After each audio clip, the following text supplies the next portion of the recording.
السلام عليكم ورحمة الله وبركاته. الحمد لله رب العالمين والعاقبة للمتقين ولا عدوان إلا على الظالمين والصلاة والسلام على سيد الأنبياء المرسلين نبينا محمد وعلى آله وصحبه ومن تبعهم بإحسان إلى يوم الدين أما بعد.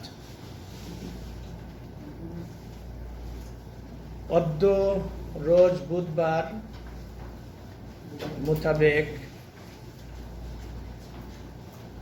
11 জুলাই 2024 চৌঠা মুহররম 1446 হিজরি রিয়াদস্থ রজা ইসলামিক দোয়া সেন্টার কর্তৃক আয়োজিত এই সাপ্তাহিক লেভেল ভিত্তিক আকীদা বিষয়ক ক্লাসে আজকের বিষয়বস্তু হচ্ছে যারা মৃত্যুর পর পুনরুত্থানকে অস্বীকার করে তাদের যুক্তি খণ্ডন, যে মৃত্যুর পরে আর আল্লাহ কবর থেকে মানুষকে উঠাবেন না বা জীবিত করবেন না। এরা যে এই কথা বলে থাকে এর যুক্তি আমরা কুরআন এবং সহিহ হাদিস এবং বিবেকের মাধ্যমে তাদের যুক্তিগুলো খণ্ডন করব, যে এটা হচ্ছে ঠিক না, তাদের এই চিন্তাভাবনা ঠিক না। আল্লাহ সুবহানাহু ওয়া তাআলা মৃত্যুর পরে মানুষকে পুনরুত্থান অর্থাৎ জীবিত করে আবার তাকে হিসাব নিকাশে কাঠগড়ায় দাঁড় করাতে আল্লাহ সক্ষম। যারা ভালো আমল করবে আমল নামা দাড়ির পাল্লায় ওজন করা হবে। ফাআম্মা মান সাকুলাত মাওয়াজিনু ফাহুয়া ফি ঈশাতির রাদিয়া ওয়া আম্মা মান খাফফাত মাওয়াজিনু ফাউম্মুহু হাওিয়া ওয়া মা আদরাকা মা হিয়া নারুন হামিয়া। সুতরাং এইটা অসংখ্য দলিল প্রমাণাদি আছে যে এটা সত্য। যারা এইটাকে অস্বীকার করে তাদের আমরা যুক্তি খণ্ডন করব। প্রথমত কুরআন থেকে আল্লাহ সুবহানাহু ওয়া তাআলা বলছেন, জামাল্লাযীনা কাফারু আল্লা ইবআসু কুল বালা রাব্বি লাতুবআসুন সুম্মা লাতুনাব্বাউন্না বিমা আমিলতুম ওয়া যালিকা আলাল্লাহি ইয়াসীর। সূরা তাগাবুনের 7 নম্বর আয়াতে যে কাফেররা ধারণা করে যে তারা কখনো পুনরুত্থিত হবে না, কবর থেকে কোশ্চিন কালো তাদেরকে আর উঠানো হবে না।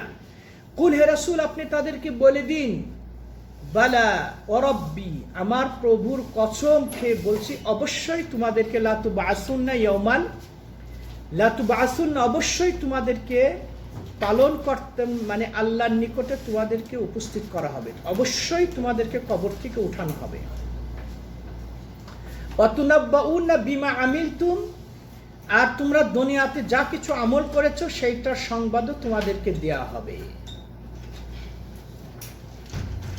আর ওয়াজালিকা আলাল্লাহি ইয়াসীর, এটা আল্লাহর জন্য একেবারে সহজ বিষয়। এটা আল্লাহর জন্য কি সহজ বিষয়। মানুষকে আমরা আলোচনা করেছি যে কবরের মানে দুনিয়ার ধ্বংসর আগে যে অবস্থায় থাকুক আল্লাহ সুবহানাহু ওয়া তাআলা ইসরাফিলকে দায়িত্ব দিয়েছেন সিংহায় ফুৎকার দেওয়াতে সবাই মারা যাবে। একবারে সমস্ত পৃথিবী, পাহাড় পর্বত এবং যত বড় বড় অট্টালিকা সব মাটির সাথে একেবারে ধূলিসাৎ হয়ে সমতল ভূমিতে পরিণত হয়ে যাবে, একেবারে সমান সমান লেভেল হয়ে যাবে। এরপর আল্লাহ সুবহানাহু ওয়া তাআলা বৃষ্টি বর্ষণ করবেন। এই বৃষ্টি বর্ষণে মানুষের যে ডেড বডি যেটা কবরে, সেটা আস্তে আস্তে কিছুটা তরুতাজা হবে। এরপরে আল্লাহ সুবহানাহু ওয়া তাআলা ইল্লিয়িন এবং সিজ্জিনে যে রুহু রেখেছেন, ইল্লিয়িনে ভালো রুহু, সিজ্জিনে খারাপ রুহু, ওই রুহুগুলোকে আল্লাহ রাব্বুল আলামিন স্ব-স্ব ওই মৃত্যু ব্যক্তির মধ্যে আল্লাহ সুবহানাহু ওয়া তাআলা প্রবেশ করিয়ে দিবেন। এরপরে মানে ইসরাফিল ফুৎকার দিবে, ফুৎকারে সকলে হাসরের ময়দানে উপস্থিত হয়ে যাবে। যখন হাসরে ময়দান উপস্থিত হবে তখন হচ্ছে শরীরে কোনো পোশাক থাকবে না, এবং কেউ কেউ উপস্থিত হতে হাস্যোজ্জ্বল চেহারা, আনন্দ উৎফুল্ল থাকবে। কারণ যাদের বিশেষ করে মৃত্যুটা হুসনুল খেতাম হয়েছিল, মৃত্যুর পূর্বে নামাজ পড়া অবস্থায় মৃত্যু হয়েছিল, হজ করা অবস্থায়, উমরা করা অবস্থায়, কোরআন তেলাওয়াতের অবস্থায়, দান খায়রাতের অবস্থায়, দাওয়াত দেওয়া অবস্থায়, সেজদা অবস্থায়, রুকু অবস্থায়, হুসনুল খেতাম যেটাকে বলা হয়, এই মানে ভালো মৃত্যু যাদের হয়েছিল তারা খুব প্রফুল্ল, তারা খুব আনন্দ থাকবে। কারণ আল্লাহ তাদের অন্তরে এই মানে আনন্দ ভাব আল্লাহ সৃষ্টি করে দেবে। এই জন্য ভাইরা আমার, আল্লাহর কাছে আমরা একটা দোয়া সবসময় করব যে আল্লাহ, মৃত্যুর পূর্বে যেন আমার শেষ আমলটা যেন ভালো হয়, ভালো আমল করা অবস্থায় যেন আমার মৃত্যু হয়। কিতাবুস সুআদা ওয়াল আশকিয়া নামক একটা কিতাব আছে, সেখানে একটা ঘটনা পড়লাম, রিয়াদেরই ঘটনা। নাসির নামক এক নাজ্জার, কাঠমিস্ত্রি, এই বেচারা ছেলেটা প্রত্যেক দিন তার দোকানে এসে, সকালে এসে দোকানটা খুলে, দোকানের পাশে মসজিদ আছে, মসজিদে চাষতের নামাজ পড়তে যায় সকালে।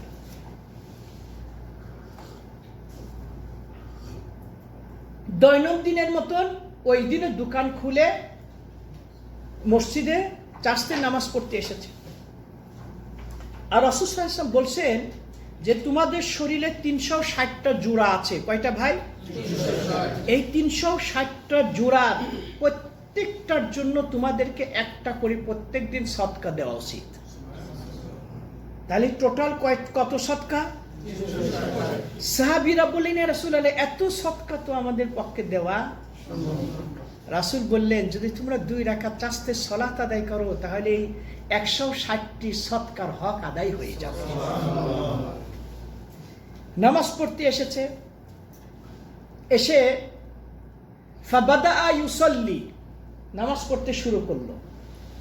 ফালাম্মা কামা লিররাকাতি সানিয়া, প্রথম রাকাত পরে যখন দ্বিতীয় রাকাতের জন্য দাঁড়িয়েছে, ফাইজা মালাকুল মাউত কদ কবাদা রূহাহু, নামাজ পড়া অবস্থায় বুকে আলা সদরিহি, বুকের উপর হাত রেখে নামাজ পড়ছে, এই সময় এসে মালাকুল মাউত তার জান কবজ করে নিলেন। ফাসাকাতা আলাল আরদি মাইয়াতা, সে মৃত্যু অবস্থায় জমিনে লুটিয়ে পড়ল, শুয়ে আছে। ফাইজা হানা ওয়াক্তু সালাতি যুহর, জোহরের নামাজের টাইম যখন হয়ে গেল, ফাজা আল মুআজ্জিন লিইউআজ্জিন, মুয়াজ্জিন আসলো আজান দেওয়ার জন্য। দেখলো যে এক ব্যক্তি ঘুমিয়ে আছে, ইয়াল্লা কুম কুম কুম। আর আরাবিয়ানদের এটা কালচার হচ্ছে পাও দিয়ে ধাক্কা দেয়, আর এটা আমরা দোষণীয় বলি, কিন্তু এদের এটা পাও দিয়ে ধাক্কা দিয়ে দিতেছে, এ কুম। কিন্তু নাসের কোনো সারা শব্দ নেই। মুয়াজ্জিন অবাক হয়ে গেল, কেন এত ডাকছি, পাও দিয়ে ধাক্কা দিচ্ছি, কোনো শব্দ নাই। বেচারা নাকটাক ধরে দেখে যে কিছুই নাই।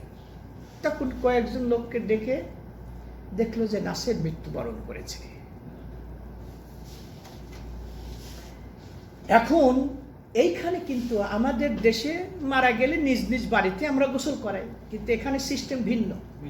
সে উপর লেভেল লোক মারা গেলেও কিছু কিছু মসজিদ আছে, সেই মসজিদে মাকসালাতুল মাউত বলা হয়, মৃত্যুদের গোসল করার একটা ব্যবস্থা আছে। যেমন আমাদের আল্লাহ যে মসজিদে আছে, এক এক এলাকায় বড় বড় মসজিদগুলোতে এই সিস্টেম আছে। যারা এই গোসল করার দায়িত্ব, তারা সাক্ষাৎকার দিচ্ছে যে অনেক মাইয়াতকে আমরা গোসল করাইছি, কিন্তু নাসিরকে যখন গোসল করার জন্য নিয়ে আসা হলো, তখন আমরা গোসল দিচ্ছি। গোসল দিয়ে মৃত্যুর পরেই তো কাপড় দিয়ে ঢাকা হয়। বলছে তার হাত দুটো বুকের উপরে আছে, গোসল করার সময় আমরা হাত দুটো সোজা করে দিই, কিন্তু আবার আপনা আপনি হাত দুটি বুকের উপরে চলে আসে। এই অবস্থায় আমরা তাকে গোসল দিলাম। কাফনের কাপড়টা পরানোর সময় আমরা হাত দুটো লেবেল করে দিলাম, কিন্তু কাফনের কাপড় ভেদ করে তার হাত দুটো কোথায় আসলো? বুকের উপরে আসলো। মানে এই অবস্থায় নাসিরের মৃত্যু হয়েছিল। এইভাবেই তাকে দাফন করা হলো। কাল কিয়ামতের দিনে নাসির নামাজ পড়া অবস্থায় আল্লাহর দরবারে উপস্থিত হবে। হসনুল খেতাম। বুখারী শরীফের একটা রিওয়ায়াত এসেছে যে রাসূল সাল্লাল্লাহু আলাইহি সাল্লামের সঙ্গে যে সমস্ত সাহাবী হজ করেছিলেন তার মধ্যে এক ব্যক্তি আরাফায় তিনি ওই উটের উপরে বাহনের উপর চড়ে আছেন, হোঁচট খেলেন, পড়ে গেলেন, পড়ে যেয়ে মারা গেলেন। রাসূল সাল্লাল্লাহু আলাইহি ওয়াসাল্লাম বললেন যে অগসিলুহু বিমাইন ওয়া সিদির, বোরোর পানি দিয়ে তোমরা তাকে গোসল করাও। ওয়ালা তুখাম্মিরু রাসা, মাথা ঢাকবা না। ওয়ালা তুহান্নিতুহু, এবং তাহনি, তাকে সুগন্ধিও লাগাবা না। কারণ এহরাম অবস্থায় সুগন্ধি ব্যবহার করা কি নিষেধ, এবং তার মাথা খোলা ছিল। এই অবস্থায় তাকে দাফন করো। কাল কিয়ামতের দিনে আল্লাহর দরবারে উঠবে এই এহরাম পরা অবস্থায়, লব্বাইক আল্লাহুম্মা লব্বাইক, লব্বাইক লা শারীকা লাকা লব্বাইক, ইন্নাল হামদা ওয়ান নি'মাতা লাকা ওয়াল মুলক লা শারীকা। এই জন্য এই হজের মৌসুম বিশেষ করে দেখা যায়, কখনো কখনো আমরা সোশ্যাল মিডিয়াতে এগুলো আসে যে একাধিক মক্কাতে জানাজা হচ্ছে, কিছু কিছু জামাইয়াতের জানাজা হচ্ছে মানে মাথা ঢাকা নেয়, খোলা, মুখ খোলা, আসে না, দেখেননি? কারণ ওদেরকে এহরাম অবস্থায় যদি মারা যায় ওই অবস্থায় তাদেরকে মুখ খোলা অবস্থাতেই তাদেরকে দাফন করা হয়। আর যে কারণ ওই অবস্থায় কি কিয়ামতের দিন সে আল্লাহর দরবারে দণ্ড। এটাকে বলা হয় হসনুল খিতাম। কি বলা হয় ভাই? হসনুল খিতাম। সুতরাং এইটা আল্লাহ বলছেন যে অবশ্যই তোমাদেরকে উঠানো হবে, আর তোমরা যে আমল করেছো সে আমলের সংবাদ আমি দেব। অনুভূতির মাধ্যমে যদি আমরা এটাকে বিবেচনা করি, যে সমস্ত কাফের, নাস্তিক, বেঈমান যারা হচ্ছে মৃত্যুর পরের লাইফকে অস্বীকার করে, তাদেরকে যদি আমরা অনুভূতি এবং উপলব্ধির মাধ্যমে বলবো যে আল্লাহ সুবহানাহু ওয়া তাআলা দুনিয়ার তার বান্দাদেরকে মৃত্যুকে জীবিত করে দেখিয়েছেন। কোরআন মজিদে সূরা বাকারার 5টি উদাহরণ উল্লেখ করা হয়েছে। দুনিয়াতে আল্লাহ দেখিয়ে দিয়েছেন যে মৃত্যুকে আল্লাহ কি করেছেন? জীবিত করেছেন। তোর মধ্যে মুসা আলাইহিস সালামের কওম যখন তাকে বলেছিল আল্লাহকে প্রকাশ্য সামনে না দেখা পর্যন্ত আমরা আপনার প্রতি ঈমান আনব না, লা নুমিনা লাকা হাত্তা নারাল্লাহ জাহরা, প্রকাশ্যভাবে চোখ দিয়ে যদি তোমার আল্লাহরে দেখাইতে না পারো মুসা, তাহলে আল্লাহর উপর আমরা ঈমান আনব না। মুসা আলাইহিস সালাম এই ঠেটা বোঝেন, আমাদের ভাষায় ঠেটা বলে, আপনাদের কি কিছু নাসর বান্দা আছে ঠেটা? আব্দুল্লাহ তোমাকে কি বলে? ঠেটাই তো, মানে যে হচ্ছে এইটা দিতেই হবে, করতেই হবে। তো এই সমস্ত ব্যক্তিদের তিনি চড়াইতেন। সুতরাং আল্লাহর কাছে ওদের চাহিদা পূরণের জন্য তিনি ওইভাবে আবদার করতেন, আল্লাহ এদেরকে এইটা দেন, এদের করতেছি একটু দেন। তে মুসা আলাইহিস সালাম আল্লাহকে বলেন, আল্লাহ এত দাওয়াত দিচ্ছে এরা মানে না আপনাকে না দেখা পর্যন্ত, তাহলে একটু ব্যবস্থা করুন। আল্লাহ মুসারে বললেন, লান তারানি, মুসা গো পশ্চিম কালো তুমি আমারে দেখতে পারবা না। তারপরও যখন তারা দেখতে চাচ্ছে তুমি ওদেরকে নিয়ে আসো তুর পাহাড়ে। ফাখতারা মুসা ৭০ রাজুলা, বনী ইসরাইলের মধ্যে থেকে ৭০ জন লোককে মুসা আলাইহিস সালাম ইখতিয়ার করলেন, নেতা টাইপের, যারা লিডার। কারণ লিডার হেদায়েত হয়ে গেলেই শিষ্যরা সাধারণত হয়ে যাবে। কতজনকে নিলেন? ৭০ জনকে নিয়ে তুর পর্বতে আসলেন। আল্লাহ মুসাকে বললেন, দেখো গো সময় আছে, আমারে কিন্তু দেখতে পারবা না। তো সে না, আল্লাহ একটু ব্যবস্থা করুন। তুর পাহাড়ে এসেছে, আকাশ থেকে এক প্রকার আগুনের স্ফুলিঙ্গ, এক প্রকার রশ্মি, আলো এক ঝলক পড়লো, সকলেই বেহুশ হয়ে মুসা সহ পাহাড়ের উপরে লুটে পড়লেন, মারা গেলেন। শেষ, ডেড বডি। সবাই কি হলেন? মারা গেলেন।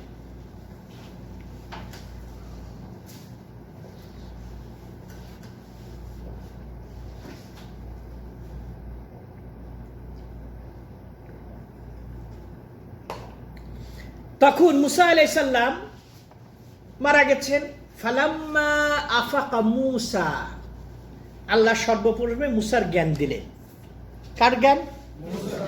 মুসার জ্ঞান দিলেন। দেখলেন সবাই পড়ে আছে, বললেন আল্লাহ এই লিডার টাইপের লোকরা যদি এইভাবে পড়ে থাকে, আমি সাধারণ জনগণের কাছে কি প্রশ্ন করবো? আল্লাহ যা হওয়ার হয়ে গেছে, শিক্ষা পেয়ে গেছে, এদেরকে একটু জীবিত করুন। কি করুন? শিক্ষা এরা পেয়ে গেছে, এদেরকে কি করুন? জীবিত করুন। আল্লাহ বলতেছে সুম্মা বাসনাকুম মিন বাদি মাউতিকুম, তোমাদের মৃত্যুর পরে আবার আমি তোমাদেরকে জীবিত করলাম। আল্লাহ দুনিয়াতে নমুনা কি আল্লাহ দেখে দিয়েছেন, লাআল্লাকুম তাশকুরুন, যাতে করে এত আল্লাহর নিয়ামত পেয়ে তোমরা যাতে শুকরিয়া আদায় করো যে আল্লাহ মৃত্যুর পরে জীবন দিয়ে দিলেন। তাহলে কত আনন্দের বিষয়। অনেক সময় দেখা যায় ছেলে মেয়েকে কিডন্যাপ করা হয়। এই যে যারা হচ্ছে আপনি জলদস্যুরা, কিছুদিন আগে এই সমস্ত নাবিকদের কি করলো, মানে মারাই গেছে মনে করে। এই সমস্ত লোক যখন আবার মায়ের কোলে ফিরে আসে, ছেলে মেয়ের কাছে যখন ফিরে আসে, তখন কি আনন্দ। নিশ্চিত যে মারা গেছে।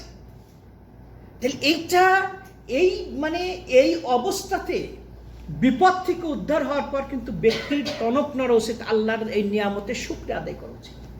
আল্লাহ তাদেরকে রক্ষা করেন। আল্লাহ কি তাদেরকে রক্ষা করলেন। তে বলছেন লাআল্লাকুম তাশকুরুন, যাতে করে তোমরা আল্লাহ শুকরিয়া আদায় করো। নাম্বার 2 উদাহরণ, এটাও সূরা বাকারা। সূরা বাকারা মানে কি ভাই? গাভী। বাকারা মানে গাভী। এর একটা ঘটনা আছে। কোন কোন বইতে লেখা হচ্ছে তাফসিরে যে মুসা আলাইহিস সালামের জামানায় চাচা ভাতিজাকে কেন্দ্র করে এই গরুর ঘটনা এসেছে।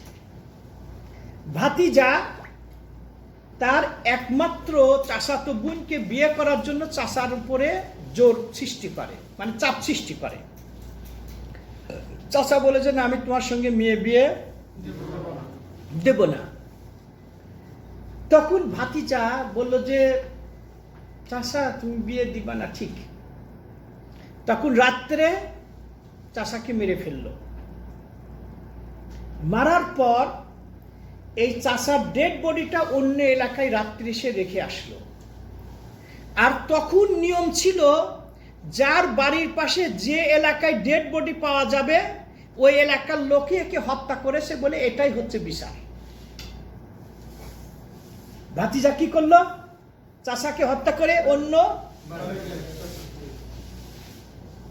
আবার সকালে এসে কাঁদতে শুরু করলো, আমার চাচারে কে মারল রে।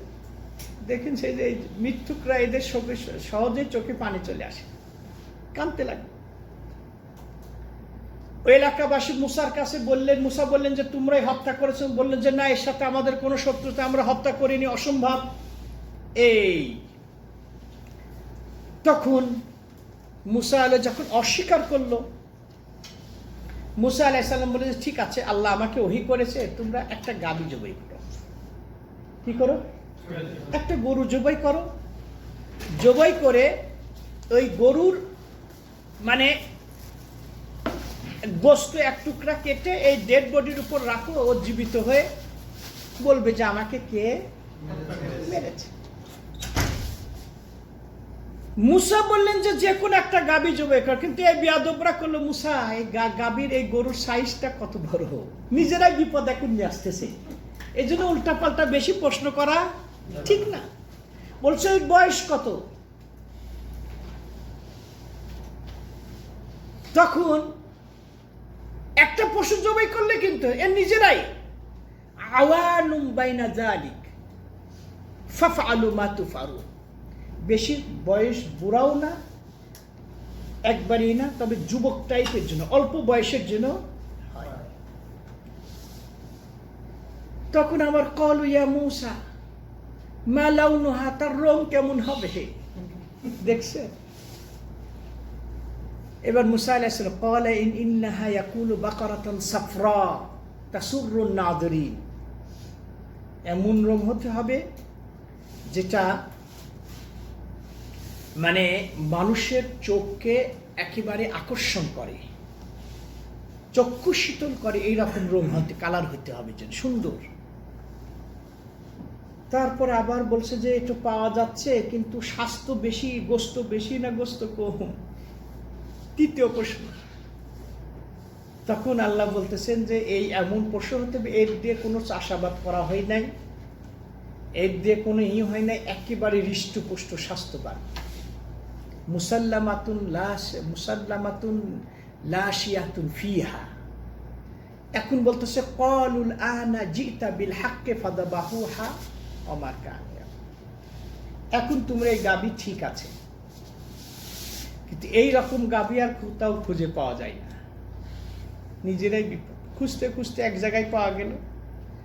এর বেচারা বলছে এটাই আমার সম্বল, আমি তোমারে দেব না। বলছে যত টাকা এটা দিতেই হবে। তো বলা হয় যে আপনার ওই গোটা গরু ঢাকতে যে টাকার প্রয়োজন, ওইটা একটার সাথে একটা জয়েন করে এই পরিমাণ টাকাই তারে দিল, তাও দরকার। দিয়ে জবাই করার পর এরপর ওই গোস্ত এক টুকরা ফাকুল নাদরিবুহু বিবাদিহা, এক টুকরা গোস্ত গেটে ডেড বডির উপর রাখলো। এরপর ডেড বডি জীবিত হয়ে বলছে আমার ভাতিজা আমারে হত্যা করেছে। কে হত্যা করেছে? এই মেসেজটা দেওয়ার পর আবার তিনি কি করলেন? আবার মৃত্যুবরণ। এটা আল্লাহ দেখাই দিয়েছেন দুনিয়াতে, কোরআনের কথা। ফাকুল নাদরিবুহু বিবাদিহা কাযালিকা ইউহয়িল মাউতা ওয়া ইউরীকুম আয়াতিহি লাআল্লাকুম তা'কিলুন। সূরা বাকারার ৭৩ নম্বর আয়াত।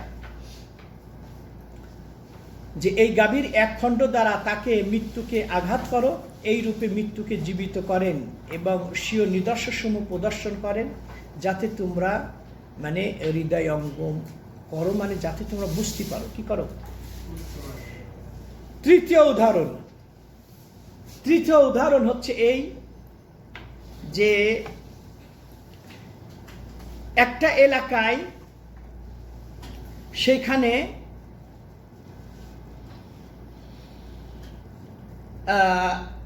আল্লাহ সুবহানাহু ওয়া তাআলা আলাম তারা ইলাল্লাযিনা খারাজু মিন দিয়ারিহিম উলুফান হাদারাল মাউত ফাকালা লাহুমুল্লাহু মুতু সুম্মা আহইয়াহুম ইন্নাল্লাহা লাযু ফাযলিন আলান নাস ওয়ালাকিন আকসারান নাস লা ইয়ালামুন। হে রাসূল, আপনি কি তাদেরকে দেখেন নাই যে আল্লাহ সুবহানাহু ওয়া তাআলা তাদেরকে, তারা সংখ্যায় পরে ১০০০ ছিল। কত? ১০০০। তারা মৃত্যুর ভয়ে বিভিন্ন জায়গায় দরাদরি করতেছিল, ভাগতেছিল। আল্লাহ প্রত্যেককে মৃত্যু দান করলেন, আবার তাদেরকে জীবিত করলেন। ইতিপূর্বে কিন্তু একজন করে, এখানে গেলে ১০০০। কত? ১০০০। এইভাবে অনেক ঘটনা। আহলে আপনার এই যদি কাহাফের ঘটনা পড়েন, যুবকদেরকে ৩০০ বছর নয়, ৩০০ মানে ৯ মাস নাকি ৩০৯ বছর, ৩০৯ বছর আল্লাহ তাদেরকে ওইভাবে গর্তের মধ্যে রেখেছিলেন। আবার তারা গর্ত থেকে বের হলো, ওই আগেকার কিছু টাকা নিয়ে গেছিল, টাকা দিয়ে একজনকে পাঠাচ্ছে যে খাবার কিনে নিয়ে আসো। বলছে কিতা খবর ভাই, কবেকার টাকা? এরা মনে করছে আমরা একদিন অথবা এক রাত জীবিত ছিলাম, ৩০০ বছর ঘুমিয়ে রাখছি। আল্লাহ সুবহানাহু ওয়া তাআলা দুনিয়াতে আবার এই যে আরেকটা এসেছে যে এই সূরা বাকারার ২৬৯ নম্বর আয়াতে, যে ওই একটা এলাকায়, সে এলাকায় ধ্বংস হয়ে গেছিল। আল্লাহ সুবহানাহু ওয়া তাআলা ওই ধ্বংসের মধ্যে একজনকে আল্লাহ মৃত্যু দান করলেন। এরপরে আল্লাহ জীবিত করলেন, বললেন যে তুমি কতদিন মানে এই মৃত্যু অবস্থায় ছিল, অথচ সে ছিল হচ্ছে ক্বালা বাল লাবিস্তা ক্বালা কাম লাবিস্তা ক্বালা লাবিস্তু ইয়াওমান বা'দা ইয়াওম। বলছে আমি একদিন অথবা একদিনে কিছু অংশ আমার এই অবস্থা হয়েছে। কিন্তু আল্লাহ বলছেন ক্বালা বাল লাবিস্তা মিয়াতা আম, বরং তুমি ১০০ বছর এই মৃত্যু অবস্থায় ছিলে। ৫ম নম্বর উদাহরণ ওই যে ইব্রাহিম আলাইহিস সালাম, এটা সূরা বাকারার ২৬০ নম্বর আয়াত। আল্লাহ সুবহানাহু ওয়া তাআলার কাছে ইব্রাহিম বললেন, ইয়া আল্লাহ, আপনি একটু মৃত্যু ব্যক্তিকে জীবিত করে আমাকে দেখান। আল্লাহ ইব্রাহিমকে বললেন আওয়ালাম তুমিন, তুমি কি বিশ্বাস করো? তো বলছে আল্লাহ করি, কিন্তু আমার একটু আত্মতৃপ্তির জন্য, যাতে ঈমানটা বাড়ে।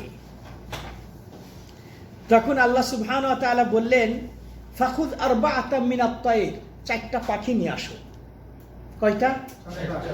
৪টা পাখি নিয়ে এসে ফাসুরহুন্না ইলাইক সুম্মা জাআল আলা কুল্লি জাবালিন মিনহুন্না জুজআ, এদেরকে তুমি মানে জবাই করো, জবাই করার পর এদের অংশগুলো পাহাড়ের উপরে রাখো, এরপরে তুমি তাদেরকে ডাকো, দেখো তারা দ্রুত বেগে তোমার কাছে চলে আসবে।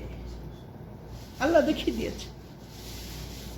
ঈসা আলাইহিস সালামের জামানায় মানুষেরা ডাক্তারি বিদ্যায় খুব পারদর্শী ছিল। আল্লাহ সুবহানাহু ওয়া তাআলা প্রত্যেক নবীকে ওই সময় যারা যেই বিষয় পাণ্ডিত্য ছিল বড়াই করতো যে আমরাই বেশি, আল্লাহ তার নবীকে ওই বিষয় জ্ঞান দিয়ে পাঠিয়েছিলেন। ইউসুফ আলাইহিস সালাম জামানায় স্বপ্ন তাবির করা, ব্যাখ্যা করার খুব মাতব্বরে দেখাতে, কিন্তু ইউসুফ আলাইহিস সালাম যে ব্যাখ্যা করলেন এরকম ব্যাখ্যা করতে পাই নাই। মুসা আলাইহিস সালামের সময় তারা জাদুবিদ্যা, ওই ছোট ছোট রশি নিয়ে এসে জাদু করে মুসাকে সাপ খেতে আসলো, আর মুসার লাঠি বিসমিল্লাহ বলে সব সাপকে একবারে খেয়ে ফেললো। দেখ কার জাদু বড়। তো ঈসা আলাইহিস সালামের মানুষ কুষ্ঠি রোগী ভালো করত, এই চিকিৎসা করে অন্ধকে ভালো করত, খুব পাণ্ডিত্য। কিন্তু আল্লাহ সুবহানাহু ওয়া তাআলা ঈসাকে বললে যে তুমি মাটি দিয়ে পাখি বানাও, এবার বিসমিল্লাহ বলো, দেখো এর মধ্যে রূহ দিয়ে উড়িয়ে যাবে। এরপর ব্যক্তি মারা গেছে, তুমি বিসমিল্লাহ বলে ওর উপর হাত রাখো, দেখো সে জীবিত হয়ে যাবে। আল্লাহ কিভাবে নবীকে বিজয় দান করলে। তো সুতরাং আল্লাহ সুবহানাহু ওয়া তাআলা এই সমস্ত দৃষ্টান্ত আল্লাহ কি করেছেন, আল্লাহ এই সমস্ত দৃষ্টান্ত আল্লাহ দেখিয়ে দিয়েছেন। এরপর আমরা যদি দেখি যে জ্ঞান এবং বিবেক যদি খাটাই, এই জ্ঞান এবং বিবেকেরও দাবি কিন্তু আল্লাহ মৃত্যুকে জীবিত করতে সক্ষম, মৃত্যুকে কি জীবিত করতে সক্ষম। আমরা দেখি যে আল্লাহ সুবহানাহু ওয়া তাআলা আকাশমণ্ডলী, পৃথিবীর স্রষ্টা, উদ্ভাবক, এই দুইয়ের মাঝে যা কিছু আছে তার স্রষ্টা, তারও স্রষ্টা। যিনি এর প্রথম স্রষ্টা তিনি এর দ্বিতীয়বার সৃষ্টি করতে অক্ষম, অপারগ নন। এই যে আসমান জমিনকে আল্লাহ যত কিছু আছে এগুলো তো সব ধ্বংস হয়ে যাবে, এগুলো সৃষ্টিকর্তা কে? আল্লাহ। আল্লাহ যিনি প্রথমে সৃষ্টি করেছেন, প্রথম সৃষ্টি করা তো কঠিন। এখন একটা জিনিস দেখে দেখে আপনি বানাইবেন এটা তো সহজ, কিন্তু যে প্রথমে তো আবিষ্কার করলো সেটা তো তার বুদ্ধি অনেক, সেটা তো অনেক ব্রেন খাটাতে হয়েছে। তো সুতরাং এইটা দেখে দেখে আবিষ্কার করে এটা তো কি সহজ। যে আল্লাহ এগুলো প্রথমে সব কিছু আসমান জমিন প্রথমে সৃষ্টি করেছেন, সে আল্লাহ আবার দ্বিতীয়বার সৃষ্টি করতে সক্ষম নয়? সেই সক্ষম। ওয়া হুয়া আল্লাযী ইয়াবদাউল খালকা সুম্মা ইউঈদু ওয়া হুয়া আহওয়ানু আলাইহি, তিনি আল্লাহ যিনি সৃষ্টিকে অস্তিত্ব আনায়ন করেন, অথবা তিনি এটাকে সৃষ্টি করবেন পুনর্বার। এটা আল্লাহর পক্ষে বলতেছে, এটা আল্লাহর জন্য একেবারে অতি সহজ, অতি সহজ। সূরা রুমের 27 নম্বর আয়াত। দ্বিতীয়, যদি আমরা ব্রেন খাটাই, বিবেক, তাহলে দেখতে পাবো দীর্ঘদিন অনাবৃষ্টির ফলে জমিন মৃত, মানুষ জমিন দেখা যাচ্ছে ধান গাছপালা অনাবৃষ্টির কারণে সেটা মরে যায়, শুকে যায়, তাই না? তারপর আল্লাহ সুবহানাহু ওয়া তাআলা বৃষ্টি দান করার পর এগুলো আবার জীবিত হয়ে যায়, এগুলো আবার কি হয়ে যায়? জীবিত। আসে না এরকম? আল্লাহ কে জীবিত করলেন? এটা আল্লাহ সুবহানাহু ওয়া তাআলা। সুতরাং ومن آياته أنك ترى الأرض خاشعا فإذا أنزلنا عليها الماء اهتزت وربت إن الذي أحياها لمحيي الموتى إنه على كل شيء قدير। আল্লাহ সুবহানাহু ওয়া তাআলার একটি নিদর্শন এই যে আপনি ভূমিকে দেখতে পাবেন শুষ্ক, অথবা আমি তাকে বৃষ্টি বর্ষণ করলে উহা আন্দোলিত এবং এটার স্পিরিট বেড়ে যায়, জীবিত হয়। এগুলো কে করেন? আল্লাহ। আল্লাহর রাসূলকে সম্বোধন করে আপনি দেখতে পান মারা গেছে, কিন্তু বৃষ্টির মাধ্যমে আমি কি করি এগুলো। সুতরাং এটা আল্লাহর পক্ষে কি একেবারে সহজ। মৃত্যুর পর যা কিছু সংগঠিত হবে তা আখিরাতের প্রতি ঈমান আনার বিষয়ের সাথে সম্পৃক্ত। এই যে ঈমানের যে 5টা রকম, মৃত্যুর পরে আল্লাহ কবর থেকে উঠাবেন, হাসরের ময়দানে হিসাব নিকাশ, পুলসিরাত, এগুলো সব কিছু আখিরাতের প্রতি ঈমানের সাথে সম্পৃক্ত। 1 নম্বর কবরের ফিতনা। কবরে যখন ব্যক্তিকে রাখা হবে তখন আমরা গত সপ্তাহে আলোচনা করলাম যে মুনকার নাকির ফেরেশতা এসে জব করবেন, মান রব্বুকা ওয়া মা দীনুকা ওয়া মা নাবিয়্যুকা। এখন আল্লাহ কিভাবে জীবিত করবেন সেটা আল্লাহ ভালো জানে, গায়বী ব্যাপার। এটা কি ব্যাপার? রাসূল সাহেব বলছেন যখন তোমরা কাউকে দাফন করো, দাফন করার পর 40 কদম তোমরা যে হেঁটে আসো, ওই মাইয়ের তোমাদের হাঁটার আওয়াজটা শুনতে পায়, কিন্তু কথা বলতে পারে না। সুতরাং ফাদউ লাহু বিসসুবুত। এখন মুনকার নাকির ফেরেশতাকে তাকে প্রশ্ন করবে, তোমরা তোমার ভাইয়ের জন্য প্রশ্নের অ্যান্সার দিতে এর জন্য দোয়া করো, আল্লাহুম্মা সাব্বিতহু, আল্লাহুম্মা সাব্বিতহু, এই বলে আল্লাহ তাকে স্থির রাখুন যেন ধীর স্থিরভাবে মুনকার নাকির ফেরেশতা জবাব দিতে পারে। এই বলে রাসূল বলছেন তোমরা দোয়া করো। কিন্তু এখানে সব বেদাতি তরিকায় সম্মিলিতভাবে দোয়া করা না, এটা একা একই কি করতে হবে, তার জন্য দোয়া করতে হবে। তো এইটা কবরের ফিতনা, এটা সত্য। রাসূল বলছেন কবরটা এটা হচ্ছে জান্নাতের টুকরা অথবা জাহান্নামের টুকরা। কবরটা কি? জান্নাতের টুকরা বিশেষ অথবা জাহান্নামের টুকরো বিশেষ। সুতরাং কবরের আযাব এবং কবরের সুখ শান্তি এটা হচ্ছে বাস্তব। এটা কি? এটা হচ্ছে বাস্তব, যে এটা বলেছেন। আর রাসূল সাল্লাল্লাহু আলাইহি ওয়াসাল্লাম বলছেন তোমরা কবরে আযাব থেকে আল্লাহর কাছে পরিত্রাণ চাও। আল্লাহর কাছে কি চাও? আল্লাহর কাছে পরিত্রাণ।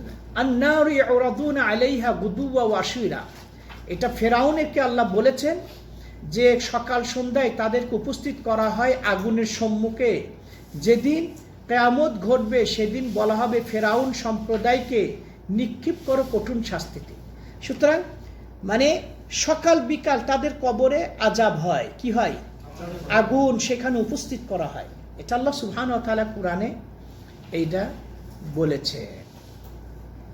এই জন্য ভাইরা আমার, রাসূল সাল্লাল্লাহু আলাইহি সাল্লাম বারা ইবনে আযিব থেকে বর্ণিত, তিনি বলেন নবী সাল্লাল্লাহু আলাইহি ওয়াসাল্লাম বলেছেন ইমানদার ব্যক্তি যখন তার কবরে 2 ফেরেশতাকে তাদের প্রশ্নের উত্তর দিবে, অথবা আসমান থেকে এক আহ্বানকারী আওয়াজ দিবেন আমার বান্দা সত্য বলেছে, অর্থাৎ আল্লাহ বলবেন সুতরাং তার জন্য জান্নাতের বিছানা বিছিয়ে দাও, জান্নাতের পোশাক পরিয়ে দাও, তার জন্য জান্নাতের দরজা খুলে দাও। জান্নাত থেকে ডাইরেক্ট তার কবরের সাথে একটা কানেকশন হয়ে যায়, জান্নাত থেকে কবরের সাথেই। পক্ষান্তরে খারাপ হলে তাকে এই যে গরম হাওয়া বাতাস জাহান্নামের পোশাক পরিয়ে দেওয়া হয়, এই জাহান্নামের সেটা শাস্তি কবর থেকে সেটা কি সে ভোগ করতে থাকে। এই জন্য ভাইরা আমার, এইটা আমরা সম্পূর্ণ এটা বিশ্বাস করব যে মৃত্যুর পরে আর একটা জীবন আছে। বরং এই জীবনে যে ব্যক্তি কামিয়াব হবে সেই হচ্ছে বড় কামিয়াব। এই যে হিন্দুরা মৃত্যুর পরে এরা জ্বালিয়ে পুড়ে সারকার করে বলছে হিসাব নিকাশ শেষ, না আইজা কুন্নে ইজামান নাখিরা, না ভুল।